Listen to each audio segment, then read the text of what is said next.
मैंने अब है ना इसमें मैंने कुछ क्वेश्चन छोड़े थे क्योंकि वो सारे न्यूमेरिकल कॉन्सेप्ट पे बेस्ड थे, तो आज हम वहीं से स्टार्ट करेंगे और हम इन कॉन्सेप्ट को बिल्कुल क्लियरली समझेंगे। ठीक है, तो हमने इससे पहले सारे थ्योरेटिकल इक्वेशन समझे थे और मैं आपको इस सीरीज में वही क्वेश्चन करवाऊंगी जो हमारे यूजीसी के लिए आईएमपी हैं, है ना।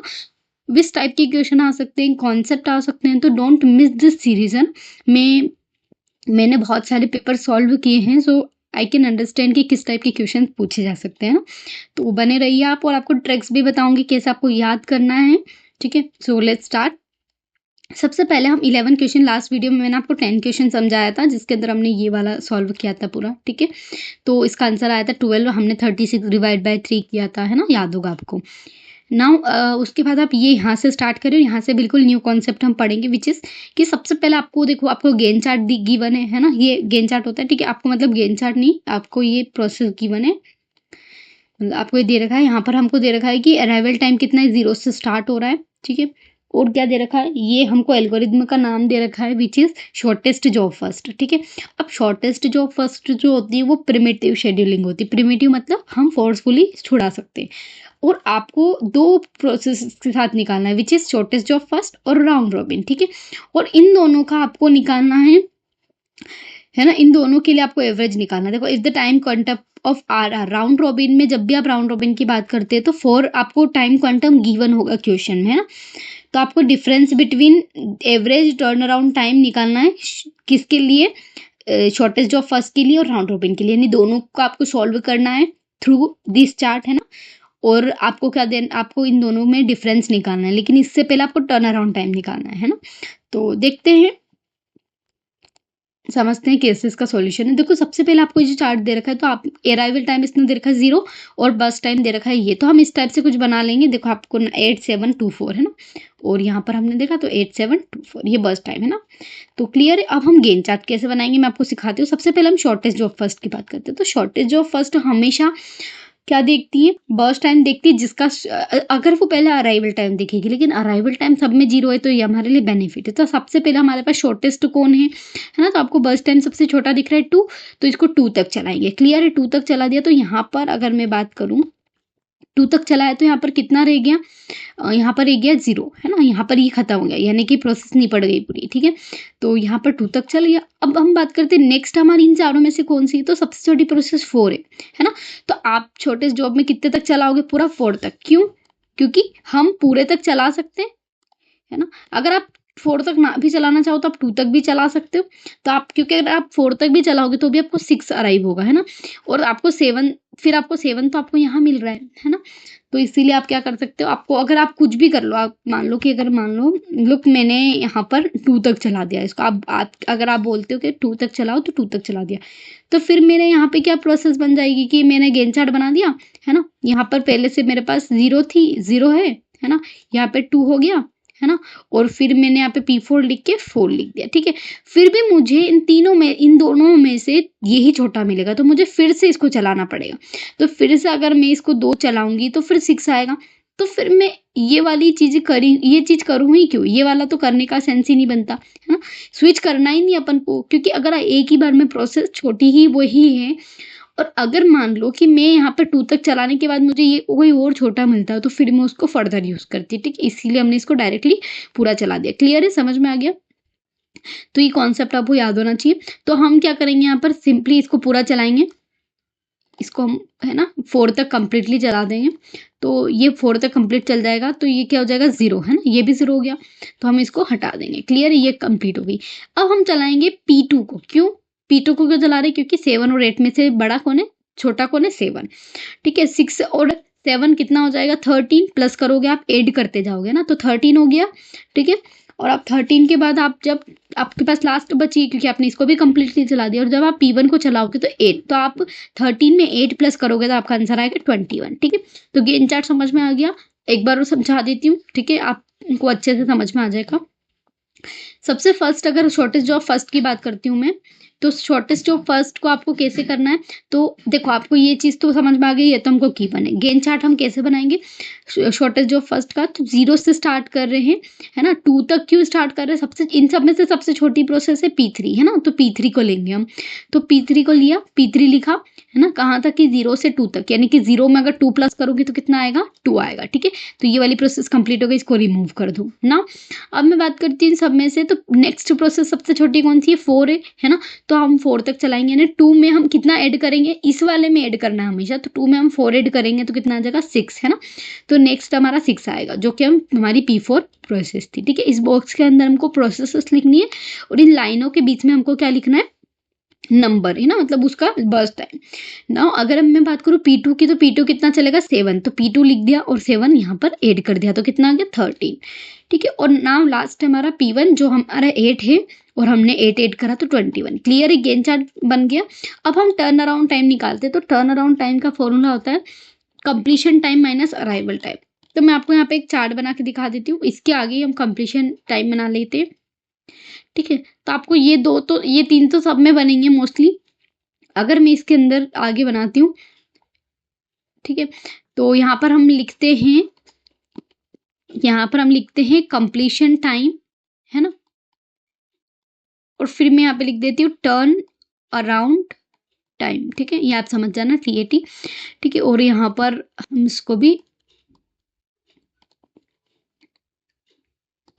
अब देखो मैं थोड़ा सा कलर चेंज कर लेती हूँ, तो अब यहाँ पर हमारे पास क्या आ जाएगा CT, यानी कंप्लीशन टाइम क्या है, तो मैं कंप्लीशन टाइम निकालना समझा देती हूँ। सबसे पहले बहुत इजी है, बहुत सिंपल है, इसमें कोई कॉम्प्लिकेशन तो है ही नहीं, है ना।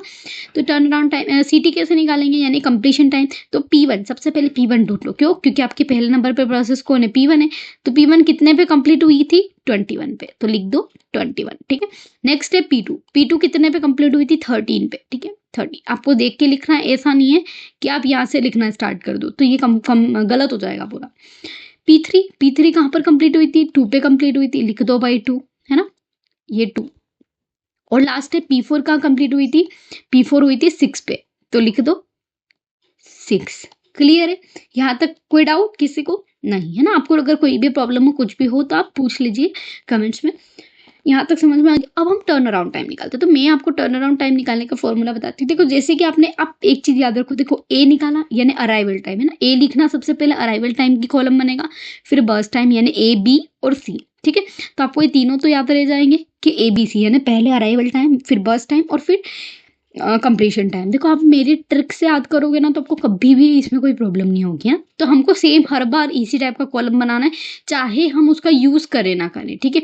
आप भले आपको अराइवल टाइम का कोई काम नहीं आ रहा हो, लेकिन फिर भी आप स्टिल अराइवल टाइम का कॉलम बनाओ, ताकि आपको कोई दिक्कत नहीं है, ठीक है। तो अराइवल टाइम लिख दिया, बर्स्ट यानी ABC, है ना, यहाँ तक क्लियर है। अब देखो इसके बाद अब बस आपको याद रखना है कि T, है ना, कंप्लीशन टाइम से T से टर्न अराउंड टाइम, ठीक है। अब देखो आपने ABC कर लिया ना, तो आपको TAT करना है। अब मैं आपको एक चीज बताती हूँ, TAT टर्न अराउंड टाइम में खुद ने बोला है भाई, वो खुद बता रहा है कि इसके अंदर क्या होगा, तो लास्ट में AT होगा। AT मतलब अराइवल टाइम, है ना, AT मतलब आपको बस याद रखना है, ट्रिक बता रही हूँ, है ना। TAT में AT क्या है, अराइवल टाइम, है ना। और आपको यहाँ पर कैसे पता चलेगा कि कंप्लीशन टाइम यूज करना है, तो हर एक जो कॉलम है वो अपना बेक वाला यूज करेगी, है ना। तो आप जानते हो कि अगर TAT है तो वो अपना बेक वाला यानी कि कंप्लीशन टाइम यूज करेगी, वो इस पे डिपेंड है। तो आप जब तक ये कॉलम नहीं बनाओगे तब तक ये नहीं बनेगा, ये नहीं बनाओगे तब तक ये नहीं बनेगा, ये नहीं बनाओगे तब तक ये नहीं बनेगा, ठीक है। तो आपको CT जरूरी है TAT के लिए, क्लियर है। कोई डाउट है यहाँ तक, एक बार और समझा रही हूँ, समझ लेना। यहाँ से आपको अगर ये चीज क्लियर होगी तो आपको हर क्वेश्चन में दिक्कत नहीं आएगी। तो मैंने आपको अभी TAT का समझाया कि अगर TAT का फॉर्मूला आपको याद करना है, तो TAT के नाम में ही AT है ना। तो हम ध्यान देखो, AT कब आ रहा है, पीछे की साइड आ रहा है, और आपको इन सभी फॉर्मूला में माइनस करना है, ठीक है। तो TAT पीछे आ रहा है, इसे एक T का क्या, तो ये T किसको शो कर रहा है पता है आपको, ये T जो है ये हमारे बेक वाले कंप्लीशन टाइम को शो कर रहा है। ऐसे आप याद रखना, इट्स नॉट अ फैक्ट, है ना, मैं आपको याद रखने की ट्रिक बता रही हूँ। तो अब हम निकाल सकते हैं इजीली, हमारे पास फॉर्मूला भी है, और ठीक है। तो देखो यहाँ पर हम TAT निकालते हैं। TAT कैसे निकालेंगे, कंप्लीशन टाइम आपके पास ऑलरेडी गिवन है 21, इसके बेक से माइनस करते जाओ, है ना। अराइवल टाइम क्या है, सॉरी बेक से नहीं, TAT 21 21 माइनस 0 यानी कि 21, है ना। फिर आ गया 13 माइनस 0 कितना आ गया 13, ठीक है 13 है ना। फिर आ गया 2 माइनस 0 2 है ना, और 6 माइनस 0 6, यानी कि हर एक इसका आपको इससे माइनस करना है ना, और इससे इसको माइनस करेंगे तो आपको एक चीज समझ में आई कि यदि अराइवल टाइम 0 होता है तो हमारा TAT और अराइवल टाइम बिल्कुल सेम आता है। क्लियर है, ये चीज याद रखना कॉन्सेप्ट कि अगर हमारा अराइवल टाइम 0 होता है तो वो ही हमारा TAT बन जाता है। तो देखो मैंने आपको ये सब निकालना सीखा है, तो ये देखो ये सब आ गए है ना। तो अब मेरा क्या आ गया, ये सब हमारे क्या आ गए अराइवल टाइम है ना, सॉरी टर्न अराउंड टाइम। तो हमको सिर्फ इससे काम था, तो यहाँ पर आ गया 21 प्लस 13 प्लस 2 प्लस 6, इन सभी को हम प्लस करेंगे तो हमारा आएगा 42, ठीक है 42। अब इसने क्या बोला था क्वेश्चन में, ध्यान से समझना इसका क्वेश्चन देखो क्या बोला था इसने, एवरेज है ना, average turn around time, average है ना। तो एवरेज क्या होगा, एवरेज मतलब क्या होता है आप जानते हैं, एवरेज निकालते कैसे हैं, आप सभी का सम करोगे है ना, सभी का सम करोगे divided by total number of process which is 4। आपने सब इन सभी का सम करना है ना, इस सब का, ठीक है। ध्यान रखना आप इसका मत करना, मैं मानती हूँ कि CT और TAT सेम है, लेकिन हर बार सेम नहीं आएंगे, वो इस कंडीशन में हुआ क्योंकि हमारा अराइवल टाइम 0 था, ठीक है। तो इनको जब आप डिवाइड करोगे तो इसका एवरेज वेटिंग टाइम आएगा 10.5। क्लियर है, तो यहाँ तक मुझे नहीं लगता आपको शॉर्टेस्ट जो फर्स्ट में कोई प्रॉब्लम होगी है। और आपको मैंने क्लियरली कंप्लीशन टाइम और TAT निकालना सिखा दिया है, आगे हम वेटिंग टाइम निकालना सीखेंगे, ठीक है। तो ठीक है, अब देखते हैं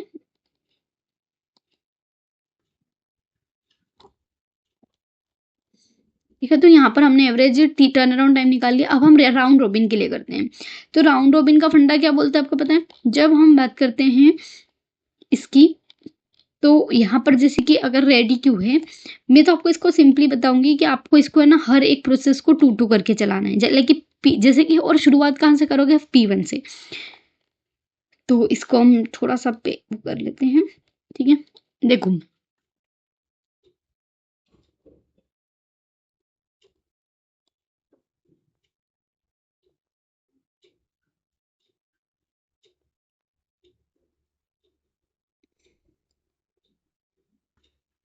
ठीक है, तो यहाँ पर हमारे पास देखो सबसे पहले आता है राउंड रॉबिन, ये भी हटा देती, इसका भी कोई सेंस नहीं है। हम बात करते हैं यहाँ पर राउंड रॉबिन की, तो हमारे पास उसने कितना दिया था, हमें हर को 4 टाइम दिया था ना, टाइमर कितना दिया था उसने 4 मिलीसेकेंड, तो हमको 4 का यूज करना है। तो सबसे पहले हम P1 को शुरू करेंगे, तो अगर P1 में हम रेडी क्यू बनाए, हम देखो हर बार अलग अलग गेन चार्ट यूज करेंगे हर शेड्यूलिंग के लिए ना, आपको ध्यान रखना है कि सेम सब में मेथड यूज नहीं होगी, विच इज कि सबसे पहले आप P1 को यूज करोगे, तो आप P1 को यूज करोगे, इसमें से आप 4 को लोगे ना, तो कितना आ जाएगा 0 से 4 तक चलेगा P1। फिर हम यहाँ पे कितना बचा 4 बचा, तो मैं ये लिखा हुआ जो है ये बचा हुआ लिख रही हूँ, ठीक है। फिर P2 को यूज करेंगे तो काटेंगे तो कितना बचेगा 3 है ना, क्यों, क्योंकि आप इसमें 4 यूज कर रहे हो, तो P2 कितना आ जाएगा 4, आप 4 ऐड करते जाओगे हमेशा है ना। अब आप नेक्स्ट आते हो P3 पे, अब P3 के लिए कितना 2 दे रखा है, लेकिन हम तो 4 यूज कर रहे हैं, तो कोई बात नहीं, अगर 2 दे रखा है तो हमारे तो 2 बचेगा ना, तो आपको ये तो प्रोसेस ही कंप्लीट हो गई, ठीक है। तो ये 0 हो जाएगा, और आप इसमें यहाँ पे नीचे गलती से 4 ऐड मत कर देना, आपको 2 ही ऐड करना है, तो कितना ऐड हो जाएगा 2, तो 10 हो जाएगा। अब P4 की बात करते हैं, तो P4 भी कंप्लीट हो जाएगा, क्यों, क्योंकि एक ही बार में पूरा 4 कंप्लीट हो रहा है, तो यहाँ पर 10 से 14, ठीक है, ये हो गया। अब इसके बाद हम क्या करेंगे आगे, फिर हम अब देखो यहाँ पर P4 तक खत्म हो गया, अब वापिस हम किस पे आएंगे, हमारी P1 प्रोसेस पे, ठीक है। तो P1 क्या कहेगी, P1 क्या बोल रही है कि 4 है, तो इसका 4 कंप्लीट हो जाएगा अगेन से, तो अगेन से मैंने P1 लिखा और इसमें 4 ऐड करा, तो कितना हो गया भाई 18। क्लियर है, ये कंप्लीट हो गई। अब P2 पे आएंगे, तो P2 का 3 बाकी था, तो इसको 3 तक और चलाएंगे, विच इज 19, 20 और 21, और हमारी जो P2 भी यहाँ पर कंप्लीट हो जाएगी।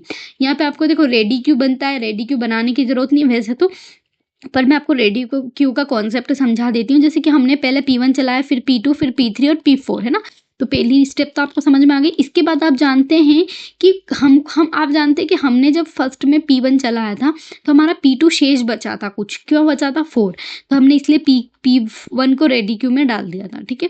अब P2 भी बचा था तो P2 को भी रेडी क्यू में डाल दिया। अब आप जानते हैं कि P3 और P4 नहीं बचे थे क्योंकि उनका एक ही बार में सब कंप्लीट हो गया था, तो इसलिए हमने उनको रेडी क्यू में ऐड नहीं किया, ठीक है। तो this is about the ready queue concept. Now we will discuss about same, है ना। अब हम इसके कंप्लीशन टाइम निकालते हैं, तो मैं कंप्लीशन टाइम का कॉन्सेप्ट आपको बार बार नहीं समझाऊंगी। अब देखो मैं अब कंप्लीशन टाइम निकाल के दिखा देती हूँ आपको।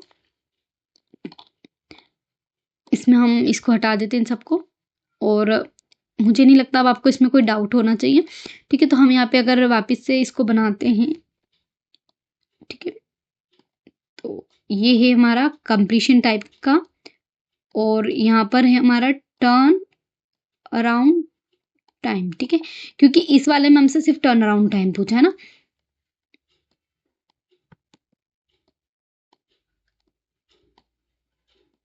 ठीक है, तो यहाँ पर अगर मैं बात करूँ इसकी कंप्लीशन की, तो P1 कब कंप्लीट हो रही, तो P1 यहाँ मत देख लेना, P1 यहाँ कंप्लीट नहीं हो रही, P1 यहाँ कंप्लीट हो रही, विच इज 18। तो यहाँ पर हम लिखेंगे 18, ठीक है।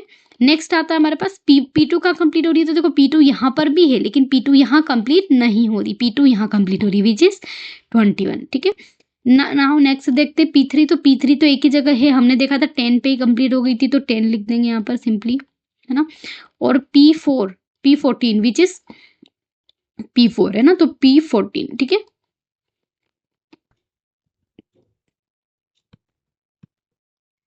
ठीक है, ये हो गया। अब नेक्स्ट हम आगे देखते हैं हमारा टर्न अराउंड टाइम। तो टर्न अराउंड टाइम का फॉर्मूला फिर से रटा रही हूँ मैं आपको। इसमें अराइवल टाइम बाद में आ रहा है, इसका मतलब इसमें अराइवल टाइम का कॉन्सेप्ट है, और टर्न अराउंड टाइम जो है वो हमारे कंप्लीशन टाइम को यूज करेगा, ठीक है। तो यहाँ पर भी सेम क्या हो रहा है कि अराइवल टाइम तो 0 ही है ना, तो सेम यही के यही सब उठ के कहाँ पर आ जाएंगे, यहाँ पे, है ना, सेम एज इट इज। क्यों, क्योंकि अराइवल टाइम का कॉन्सेप्ट है, तो सेम वही चीज आ जाएगी, है ना। इन सबको हम क्या करेंगे, सम करेंगे। क्यों, क्योंकि एवरेज चाहिए हमें, तो इन सबका सम कितना आ जाएगा, 63, ठीक है, डिवाइडेड बाय कितना आ जाएगा, 4। क्यों, क्योंकि प्रोसेस तो हमेशा से 4 ही थी, है ना, क्लियर है। तो ये 4 हो जाएगा, डिवाइड बाय हम जब इसको करेंगे तो हमारा आंसर आ जाएगा 15.75, ठीक है। और हमारा पहला आंसर क्या आया था, 10.5। तो 10.5 और 15.5 को हम इज इक्वल टू करेंगे, मतलब माइनस करेंगे, क्योंकि हमने डिफरेंस निकालना था, तो आंसर आ जाएगा 5.25। क्लियर है, तो देखो यहाँ पर 5.25 हमारा आंसर आ गया, और इसने देखो बोला था डिफरेंस निकाल। So let's solve next question which is 14। सबसे पहले आपको कंसिडर करना है सीपीयू हमको प्रोसेस दी हुई है, अराइवल टाइम गिवन है, और लेंथ ऑफ सीपीयू बस्ट यानी बस टाइम गिवन है, ठीक है। अब हमको क्या निकालना है, primitive shortest remaining time first, ठीक है। तो प्रिमिटिव अगर आपसे पूछे कि primitive shortest remaining time first, इसका मतलब क्या है कि आप भी जानते हैं कि शॉर्टेस्ट रिमेनिंग टाइम फर्स्ट कभी भी प्रिमिटिव नहीं होती। इसका मतलब क्या बोल सकते हैं हम कि हम शॉर्टेस्ट जो फर्स्ट की बात कर रहे हैं, ठीक है, शॉर्टेस्ट जो फर्स्ट, है ना। तो आप देख सकते हैं यहाँ पे हमको निकालना average waiting time. Last video में मैंने आपको टर्न अराउंड टाइम का कॉन्सेप्ट क्लियर करवाया था, completion time, turn around time. अब हम वेटिंग टाइम को कवर करेंगे, ठीक है। तो इस क्वेश्चन को देखते हैं विच इज 14, ठीक है। तो 14 नंबर का क्वेश्चन यहाँ पर है, तो हमको ये सब गिवन है ऑलरेडी। हम अराइवल टाइम को देखते हुए हमारा गेन चार्ट बनाएंगे, ठीक है। तो सबसे पहले अगर मैं बात करूँ यहाँ पर अराइवल टाइम, हमको अभी इतने एरिया पे फोकस करना है, तो हम यहाँ से देख लेते हैं, ठीक है। अभी आप इसको भूल जाओ, ठीक है। तो सबसे पहले मैंने गेन चार्ट बनाया, तो 0 से लेके मैंने 3 तक चलाया। क्यों 3 तक चलाया, कि आपको पता है, लेकिन 0 से 3 तक चलाएंगे तो हमको 3 पे नेक्स्ट प्रोसेस मिलेगी, तो इसीलिए हम 3 तक चला रहे। तो हमने P1 को चलाया, अब यहाँ पे 3 तक चलाया, तो यहाँ पर रिमेनिंग कितना बचा मेरे पास, 4। क्लियर है ना, यहाँ पे 4 बचा। आगे देखते हैं, फिर मैं P2 को चला रही हूँ, तो P2 को मैं कितना चला रही हूँ, इट्स 3 तक, है ना। तो 3 पूरा 3 तक चला दूंगी, ठीक है। P2 को मैं कितना चला दूंगी, 3 तक, तो कितना रह जाएगा, ये 0, है ना। यानी कि मेरी जो P2 है वो कंप्लीट हो जाएगी, ठीक है। अब मेरे पास 6 तक अराइव हो गया ना। अब मेरे पास इन दोनों में से शॉर्टेस्ट जो कौन सी, P4। ऑब्वियसली मैं इसको 2 तक चलाऊंगी, है ना। तो ये जब मैं इसको 2 तक चलाऊंगी तो ये 0 बन जाएगा, है ना, और ये वाली प्रोसेस भी मेरी कंप्लीट हो जाएगी, तो इसको भी मैं हटा दूंगी, है ना। यहाँ पे हमारा P4 हो गया। अब ये 8 तक आएगा, क्यों, क्योंकि हमने यहाँ पे 2 ऐड किया है, 6 + 2 8, है ना आगे देखते हैं हम। तो अब हमारे पास 5 और 4 में से छोटा कौन है, तो ऑब्वियसली बात है ना, P1 छोटा है, तो पहले P1 को लेंगे, और इसको पूरा 4 तक चलाएंगे, यानी 8 + 4 कितना हो जाएगा 12। ठीक है, तो हमारी P1 भी कंप्लीट हो जाएगी यहाँ से। और एट द लास्ट P3 का नंबर आएगा और हम इसमें 5 को ऐड करेंगे, तो 12 + 5 = 70। ठीक है, तो इस टाइप से हमारा गेन चार्ट कंप्लीट हो गया है ना, समझ में आ गया। तो सबसे पहले आपको 0 से लेके 3 तक चलाना है और इसमें आप अराइवल टाइम पे फोकस करोगे। अब मैं एक एक करके भी चला सकती हूँ, लेकिन कोई सेंस नहीं बनता, क्योंकि जब तक 3 पे हमारी P2 अराइव नहीं होगी तब तक हमें पता ही नहीं चलेगा कि कौन सा छोटा है, कौन सी प्रोसेस का बर्स्ट टाइम सबसे छोटा है। क्लियर है? तो जब अगर मैं एज्यूम कर सकती हूँ कि आपको गेन चार्ट समझ में आ गया होगा, अब हम आगे आगे के कॉन्सेप्ट को समझते हैं, है ना। तो हमने जैसे गेन चार्ट क्लियर कर लिया, अब हम आगे अपनी कंप्लीशन टाइम पे फोकस करते हैं। तो कंप्लीशन टाइम मैंने आपको निकालना सिखाया था। सबसे पहले P1, तो P1 को ढूंढो, है ना, ये रहा P1। और इसका जो राइट वाला है ये हमारा इसका कंप्लीशन टाइम है, तो मैंने लिख दिया 12। क्लियर है? ठीक है, अब आगे बढ़ते हैं, आगे देखते हैं। नेक्स्ट है मेरा, ठीक है, आगे नेक्स्ट है P2। तो P2 ये है यहाँ पर P2, इसका अराइवल टाइम है, सॉरी कंप्लीशन टाइम है 6। ठीक है, नेक्स्ट P3 17 इसका कंप्लीशन टाइम है, और P4 इसका कंप्लीशन टाइम 8 है। तो लिख दिया 8। क्लियर है? यहाँ तक कोई दिक्कत नहीं होनी चाहिए। कंप्लीशन टाइम निकालना सबसे आसान काम है। अगर आपका गेन चार्ट बिल्कुल सही बना है ना, तो आपको कंप्लीशन टाइम निकालने में कोई प्रॉब्लम नहीं आएगी ना। आगे मैं बात करूँ टर्न अराउंड टाइम की, तो मैंने आपको टर्न अराउंड टाइम के लिए एक फॉर्मूला बताया था, टर्न अराउंड टाइम, है ना, माइनस इसके अंदर इसके फॉर्मूले का राज छुपा हुआ है, which is we can say that कि कंप्लीशन टाइम जो हम निकालते हैं माइनस अराइवल टाइम। ठीक है, इसका फॉर्मूला है। और मैंने आपको एक चीज बताई थी कि जो कंप्लीशन टाइम होता है वो अपने अराइवल मतलब जो अपने बेक वाले पे डिपेंड करता है, इसलिए हम यहाँ पे पहले कंप्लीशन टाइम लेंगे और फिर अराइवल टाइम। ठीक है, तो अगर मैं डायरेक्टली बात करूं, डायरेक्टली अपन इस फॉर्मूले को यूज करके हम टर्न अराउंड टाइम निकालते हैं। तो 12 है ना, हमको किससे काम है, अराइवल टाइम। तो 12 कंप्लीशन टाइम है ना, 12 - 0 12। ठीक है, 6 - 3 कितना हो जाएगा 3, 17 -5 कितना हो जाएगा 12। ठीक है, आगे देखते हैं 8 - 6 2। तो ये हमारा क्या निकल गया, टर्न अराउंड टाइम। ठीक है, तो आप इस फॉर्मूले का यूज करके बेहतर तरीके से आप अपने टर्न अराउंड टाइम को निकाल सकते हैं। नाउ हम आगे बात करते हैं वेटिंग टाइम की। टर्न अराउंड टाइम को तो मैंने पहले भी समझाया था, वेटिंग टाइम का कॉन्सेप्ट देख लेते हैं और इसका मैं आपको फॉर्मूला बता देती हूँ, which is waiting time is equal to, आपको पता है कि हर एक अपना बैक पे डिपेंड करता है, which is turn around time. तो डेफिनेटली वेटिंग टाइम भी टर्न अराउंड टाइम पे कहीं ना कहीं डिपेंड कर रहा है। हाँ, अगर आपको टेबल आती है तो कोई दिक्कत नहीं। अब हम बात करते हैं, तो अब वेटिंग टाइम किसकी बात करेगा, तो देखो जब हम टर्न अराउंड टाइम की बात कर रहे थे तो हमने अराइवल टाइम की बात कर ली। व्हाट अबाउट बस टाइम, है ना, तो हम वेटिंग टाइम में बस टाइम को माइनस करेंगे। ठीक है, ये जो फॉर्मूला है हमें याद करना है। ठीक है, तो हम इसमें बस टाइम को माइनस करेंगे। तो अब हम निकाले वेटिंग टाइम, तो 12 माइनस बस टाइम, है ना, तो 12 - 7 = 5, 3 - 3 = 0, है ना, 12 - 5 = 7, है ना, और 2 - 2 = 0। तो ये हमारा क्या निकल गया, वेटिंग टाइम। ठीक है, मैंने आपको पहले भी समझाया था कि टर्न अराउंड टाइम में ऑलरेडी 80 है, लेकिन जब हमने टर्न अराउंड टाइम में 80 को यूज कर लिया तो फिर बीटी का क्या, तो इसीलिए हम बीटी यानी बर्स्ट टाइम को वेटिंग टाइम में यूज करेंगे। ठीक है, अब एवरेज निकालते तो आपको पता है एवरेज कैसे निकालते हैं। इन सभी का अगर हम सम कर देते हैं और divided by the process of number of processes हम करेंगे, विच इज 4, है ना, तो 12 डिवाइड बाय 4, तो एवरेज वेटिंग टाइम कितना हो जाएगा 3.0, है ना, मतलब 3 एक्चुअली में तो आंसर 3 आएगा, लेकिन आपको ऑप्शन में कभी ऐसे दे रखा है 3.0, तो आप कंफ्यूज ना हो। ठीक है, this is already arrive question, ये ना पहले भी आ चुका है यूजीसी में, तो इस टाइप के क्वेश्चन पूछते हैं डेफिनेटली, तो आप इसको ध्यान से समझ लें। ठीक है, बढ़ते हैं नेक्स्ट क्वेश्चन की ओर, विच इज अवर 15 क्वेश्चन।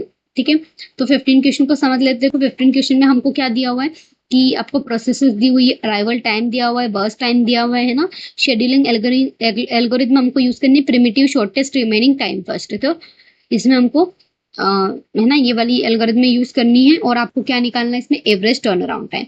तो अगर अपन इसको सॉल्व करें तो मैं आपको डायरेक्टली इसको शॉर्ट में बताऊंगी, अब इसमें ज्यादा टाइम वेस्ट नहीं करेंगे। गेन चार्ट बनाएंगे हम, आपको गेन चार्ट बनाना आ गया। देखो जैसे कि 0 से लेके हमने 3 तक पहले अराइव, क्योंकि 0 से 3 तक क्यों लिया, क्योंकि 3 पे ही नेक्स्ट प्रोसेस अराइव होगी, फिर हम उसको फर्दर कितने तक चलाएंगे, जब तक चलाएंगे तब तक हमारी नेक्स्ट प्रोसेस अराइव नहीं हो जाती है ना, 7 तक अराइव नहीं होता। फिर हम देखेंगे कि कौन सा छोटा प्रोसेस है, उसको हम पहले कंप्लीट करेंगे। लाइक P3 सबसे पहले कंप्लीट होगा इसमें, है ना, क्योंकि P1 और P2 तो अभी भी रिमेनिंग रहेगा और फर्दर आप इसके गेन चार्ट को समझ सकते हैं।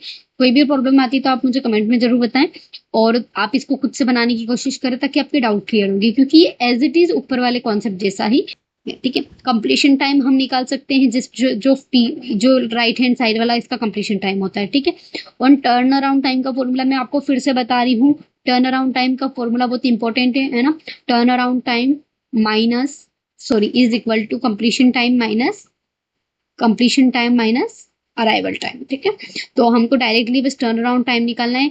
आप देखो एक चीज आपने देखी कि वेटिंग टाइम निकालने के लिए आपको टर्न अराउंड टाइम भी चाहिए, कंप्लीशन टाइम भी चाहिए, सब कुछ चाहिए। तो वो जितना कम पूछेगा उतनी कम आपकी टेबल लॉन्ग बनेगी, ठीक है। तो यहाँ पे हमने टर्न अराउंड टाइम निकाल के इसका ये बना लिया, ठीक है। और अगर आपको इसके गेन चार्ट में कोई दिक्कत आती है तो आप जरूर पूछिए, ठीक है। तो इस टाइप से अगर हम करेंगे तो इसका आंसर आएगा 8.25। तो हमने यहाँ पे 8.25 ले लिया, ठीक है। नेक्स्ट क्वेश्चन की ओर बढ़ते हैं। Consider an arbitrary of the CPU बॉर्न processes with unequal CPU burst length submitted same time to computer system, which one of the following scheduling algorithm will be minimize average waiting time. तो है ना, आपको बस ये चीज पता होनी चाहिए कि सबसे ज्यादा कम मिनिमाइज एवरेज वेटिंग टाइम कौन देता है, शॉर्टेस्ट रिमेनिंग टाइम फर्स्ट, ठीक है। तो आपको बस इतना पता होना, देखो जिसमें रिमेनिंग है ना, इसका मतलब है रिमेनिंग, तो आप इससे मिनिमाइज को याद कर सकते हो। आप देख सकते हो MWM है ना ये, तो इनको वर्ड को कनेक्ट करके आप इसको थोड़ा सा याद रख लेना कि अगर मैं बात करूँ जब भी मिनिमाइज एवरेज वेटिंग टाइम की, तो शॉर्टेस्ट रिमेनिंग टाइम फर्स्ट हमें सबसे कम एवरेज वेटिंग टाइम देती है, ठीक है। सो नेक्स्ट की ओर बढ़ते हैं, क्योंकि आप भी जानते हो देखो शॉर्टेस्ट जॉब जो होगी, शॉर्टेस्ट प्रोसेस जो होगी, उसको सबसे कम वेट करना पड़ेगा, है ना, इसके अंदर, इसलिए ये इतनी इंपॉर्टेंट है उसके लिए ना। आगे मैं बात करती हूँ, तो हमको एक प्रोसेस ऑफ लिस्ट दी हुई है, प्रोसेस दिया हुआ है, अराइवल टाइम दिया हुआ है, प्रोसेसिंग टाइम दिया हुआ है ना। तो फॉलोइंग शेड्यूलिंग एल्गोरिथम से हमको बताना है कि सबसे lowest average turn around time कौन देगी, ठीक है। तो यहाँ पर देगी हमारे वापस से शॉर्टेस्ट रिमेनिंग टाइम फर्स्ट, है ना, क्योंकि ये एवरेज टर्न अराउंड टाइम भी कम देगी। तो इसको आप सॉल्व खुद से करना, लेकिन इसको सॉल्व करने की जरूरत नहीं, क्योंकि हमें बस ये एज ए फैक्ट याद होना चाहिए, ठीक है। एज ए फैक्ट हमें पता होना चाहिए शॉर्टेस्ट रिमेनिंग टाइम फर्स्ट या shortest job first will be generate a minimum average turn around time और एवरेज वेटिंग टाइम, ठीक है। तो दोनों को ये कम देती, किसको, एवरेज, एक तो एवरेज वेटिंग टाइम है ना, एवरेज वेटिंग टाइम और एवरेज टर्न अराउंड टाइम 80-80, ठीक है, क्लियर है। तो आपको ये दोनों का पता होना चाहिए कि ये हमें दोनों ही कम देगी, ठीक है। Has a preemptive scheduling SJF और SRTF will always giving minimum average waiting time comparison to non preemptive scheduling algorithm, ठीक है। तो क्लियर है यहाँ तक। तो आपको इसको सॉल्व करके देखना है ताकि आपकी प्रैक्टिस अच्छी हो जाए, बाकी ये हमें सबसे कम देगी, ठीक है। आगे देखते हैं, नेक्स्ट हमारा क्वेश्चन है विच इज ये वाला, जिसके अंदर हमको शॉर्टेस्ट रिमेनिंग टाइम फर्स्ट की शेड्यूलिंग एल्गोरिथम का यूज करना है फॉर प्रिमिटिव, है ना। मतलब प्रिमिटिव मतलब क्या, फोर्सफुली हम उससे छुड़ा सकते हैं कोई भी प्रोसेस को। आपको arrival time and burst time given है, ठीक है। हमको निकालना क्या, एवरेज वेटिंग टाइम, यानी इसके अंदर आपको टर्न अराउंड टाइम का भी कॉलम बनेगा और कंप्लीशन टाइम का भी बनेगा और वेटिंग टाइम का भी बनेगा। तो इसका हम सॉल्यूशन देख लेते हैं। लाइक ये रहा, ठीक है। तो यहाँ पर हमारी गेन चार्ट कैसे बनेगी, तो सबसे पहले आपने P1 0 से लेके 2 तक आपने बनाई। आप भी जानते हो ये ना, थोड़ा सा इधर इसको खिसका लेना बढ़िया, क्योंकि ये गलत, मतलब ये ना, ये 27 है ना, लास्ट में आएगा, तो ये प्रिंटिंग मिस्टेक है। तो P1 0 से लेके 2 तक, यहाँ से 0 से लेके 2 तक चलेगी, क्लियर है ना। तो आप इसको 2 तक चलाएंगे, फिर यहाँ पे 10 रिमेनिंग रहेगा, है ना। फिर हम क्या करेंगे, P2 को चलाएंगे, कब तक चलाएंगे, जब तक 3 अराइव नहीं हो जाता। लेकिन 3 अराइव होने से कोई सेंस नहीं बनेगा, क्यों, क्योंकि 3 या 4, अगर 3 और 8 पे अराइव भी हो गया तो वो इन दोनों से तो छोटा है कौन, 4। तो हमें P2 को ही पहले कंप्लीट करवाना पड़ेगा। तो हम डायरेक्ट P को कितना चला देंगे, 2 तक, ठीक है, 4 तक सॉरी, है ना। तो इसको 0 हो जाएगा और इसीलिए यहाँ पे आ जाएगा 6, क्लियर है। देखो है ना, यहाँ पे इसलिए 6 आ गया। आगे देखते हैं। फिर तो मतलब इसका मतलब क्या है, P2 यहीं पे हमारी खत्म हो जाएगी। अब देखते हैं P3 की बात करते हो, तो P3 कैसे करोगे आप। P3 लिया हमने, और क्योंकि आप भी जानते हो कि ये तो 10 बचा था, तो इससे छोटा कौन है, इससे छोटा कौन है? ये तो P4, तो हमको पहले P8 तक चलाना पड़ेगा। तो आप जब तक इसको 8 तक लाओगे ना, तब तक आपका ये छोटा बन जाएगा। कैसे? तो समझते हैं। तो देखो, अगर मैं यहाँ पर P3 को 6 से 6 तक चला भी दूंगी पूरा ना, तो 12 तक आ जाएगा, है ना। तो 12 के अंदर फिर हमारा 8 भी आ जाएगा, क्योंकि आप जब एक एक एक करके चलाओगे ना, तब वो 8 पे तक आएगा। लेकिन ये तब इसका बर्स्ट टाइम कितना कम हो जाएगा, कितना मिनिमम हो जाएगा 5 से, तो वो वैसे ही कम है ना। हम तो एक तो ऑलरेडी इसको चला सकते हैं।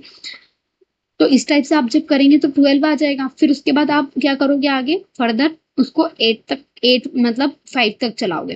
तो 12 और 17, 12 प्लस 5 17 हो गया, तो P4 भी कंप्लीट हो जाएगा। तो P3 और P4 दोनों का, और लास्ट में हमारे पास 17 से लेके जो 10 हमने बचा था ना ये फर्स्ट में, तो ये हमने 10 डायरेक्ट यहाँ तक चला दिया पूरा, क्योंकि कोई और फर्दर प्रोसेस बची नहीं है। ठीक है, तो ये हमारी इस टाइप से हम गेन चार्ट को क्लियर कर लेंगे। ठीक है, आगे देखते हैं हम इसको। फिर हम इसमें अगर अपन बनाएंगे आगे हमारा जो कॉलम है विच इज कंप्लीशन टाइम और कंप्लीशन टाइम, क्योंकि हमें इसमें वेटिंग टाइम निकालना है, तो इसको करते हैं। तो कंप्लीशन टाइम का मैंने आपको बताया था कि देखो P1 का कंप्लीशन टाइम है 27 ना, तो 27। P3 का कंप्लीशन टाइम, P4 का कंप्लीशन टाइम है 17, तो 17 है ना P4 का लिख दिया। P3 का कंप्लीशन टाइम है 12, तो 12 लिख दिया। और P2 का कितना है 6, तो 6 लिख दिया। क्लियर है? टर्न अराउंड टाइम का फॉर्मूला क्या होता है?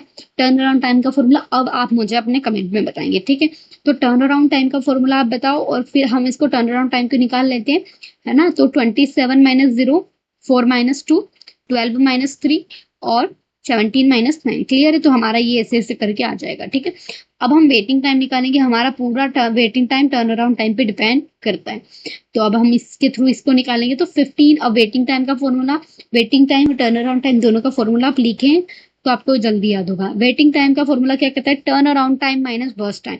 15 माइनस 12, 0 माइनस 4, नहीं सॉरी, 27 माइनस 12, 4 माइनस 4 कितना हो जाएगा 0, 9 माइनस 6 कितना हो जाएगा 3, और 9 माइनस कितना हो जाएगा 9 माइनस 5 कितना हो जाएगा 4। जब आप करेंगे तो ये वाला कॉलम ऑलरेडी खाली रहेगा, तो हमसे मिस्टेक नहीं होगी। ठीक है, फिर आप इन सबको क्या कर दोगे, ऐड कर दोगे, और डिवाइडेड बाय किससे कर दोगे, 4 नंबर ऑफ प्रोसेस से। ठीक है, तो 22, अगर यहाँ पे 5 प्रोसेस होती तो मैं यहाँ नीचे 5 से डिवाइड करती, 22/4, तो आंसर आ जाएगा हमारा एवरेज टाइम 5.5। ठीक है, क्लियर है? सो इसका करेक्ट आंसर हो जाएगा यहाँ पर आ जाएगा हमारे पास 5.5। ठीक है,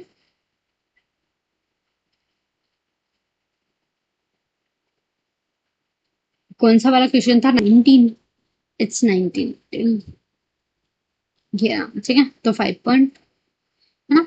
तो अब हम आगे बढ़ते हैं और नेक्स्ट क्वेश्चन देखते हैं, विच इज ये वाला।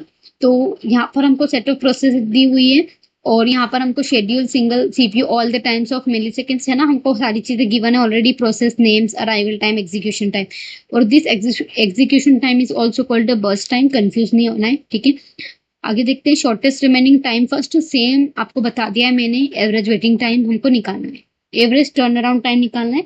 बट आपको हर प्रोसेस में, हर एक एक क्वेश्चन में आपको वेटिंग टाइम तक जाना है, जिससे आपकी बहुत अच्छी प्रैक्टिस हो जाएगी। ठीक है, तो आप इसको सॉल्व कर सकते हैं। इसका सॉल्यूशन मैं आपको दिखा देती हूँ, लाइक दिस, है ना।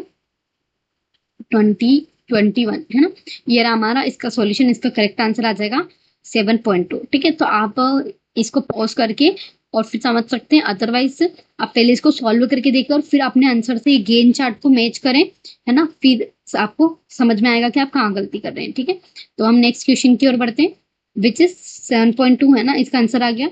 नेक्स्ट क्वेश्चन है the scheduling algorithm priority proportional to waiting time of process. एक एल्गोरिथम है ना, जहाँ पर हम प्रायोरिटी देखते हैं।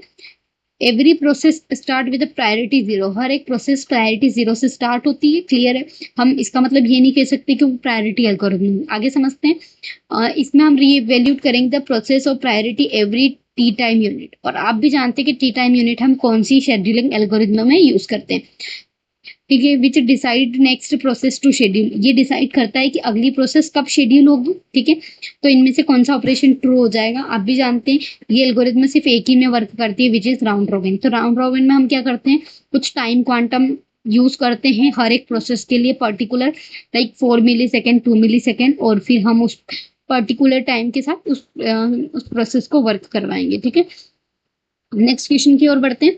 और आपको ये दे रखा है P1 P2 P3 3 processes given है, और आपको दो यहाँ पे FCFS और राउंड रॉबिन दोनों में करवा चुके हैं बहुत अच्छे से। हमको राउंड रॉबिन के लिए 2 क्वांटम तक लेना है, और आपको इनकी जो सीक्वेंस बतानी है, यानी आपको गेन चार्ट बताना है।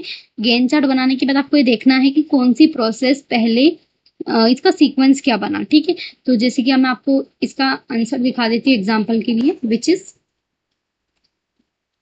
ये देखो, जैसे कि हमको ये दे रखा है, और आपको यहाँ पर जब आप देखोगे तो आपकी जो रेडी क्यू कैसे बनेगी, है ना, और आपकी प्रोसेस कैसे अराइव होगी, आपको समझ में आएगा कि हम जब P1 कब अराइव हो रही 11 पे, है ना, तो पहली प्रोसेस कब कंप्लीट हुई, पहली प्रोसेस सबसे पहले कौन सी कंप्लीट हो गई थी हमारी P1, फिर P2 नहीं, फिर P3, तो P1 P3 और P2, तो राउंड रॉबिन के अंदर पहले P1 फिर P3 और P2 कंप्लीट हो। क्लियर है, तो राउंड रॉबिन के अंदर पहले P1 P3 और P2 कंप्लीट हो। ठीक है, ये आंसर हो गया।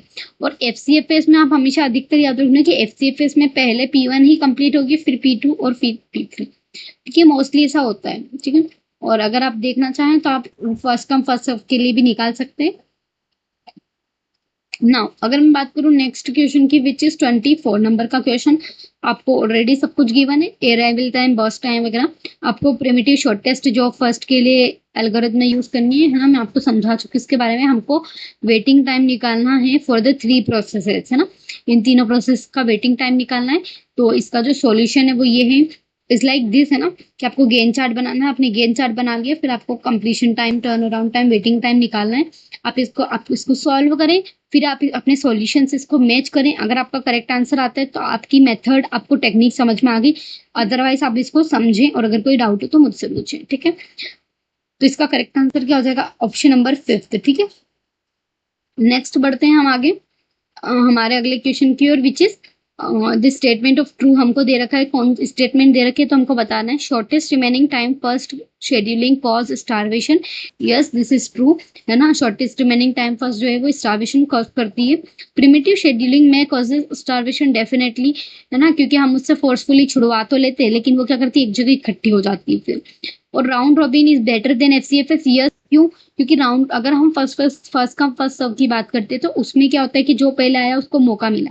लेकिन मैंने आपको हमने बताया था कि टिकट विंडो की बात करी थी, तो जब आप जानते हैं कि अगर किसी को रिजर्वेशन करवाना है तो उसको बहुत टाइम लगेगा, अगर हम उसकी कंपैरिजन में बात करें जिसको टिकट खरीदनी है। ठीक है, तो जो लोकल ट्रेन की टिकट लेगा उसको बहुत कम टाइम मिलेगा, तो उसको वेट, मतलब उसको उतना इंतजार करना पड़ेगा, क्योंकि रिजर्वेशन वाला बंदा आगे खड़ा है। समझ में आ रहा है, तो हम इस टाइप से कह सकते हैं कि राउंड रॉबिन में क्या होगा, हम जब उनको टाइम क्वांटम में बांट देंगे तो फिर उस बंदे को भी मौका मिल जाएगा एक सही समय आने पे। तो इट इज बेटर, इसीलिए हमने इसकी वजह से हमने इसको डेवलप किया था। ठीक है, आगे बढ़ते हैं। अगर हम अगले क्वेश्चन की बात करें तो if the time slice used in the round robin scheduling policy is more than the maximum time required execute process that then will be process. तो अगर मैं बात करूँ यहाँ पे टाइम स्लाइसेस हम यूज कर रहे हैं राउंड रॉबिन में, तो ये more than maximum time required execute any process then the policy will be degenerate first come first serve, है ना। अगर हम टाइम स्लाइसेस को यूज नहीं करते, ठीक है, या उसमें बहुत मैक्सिमम टाइम रिक्वायर्ड यूज करते हैं, तो फिर से वो क्या बन जाएगी, फर्स्ट कम फर्स्ट सर्व। तो एक्चुअली में अगर जब भी आपसे राउंड रोबिन की बात करें ना, तो डायरेक्टली और इनडायरेक्टली किससे कनेक्ट होती है, फर्स्ट कम फर्स्ट सर्व से। क्लियर है,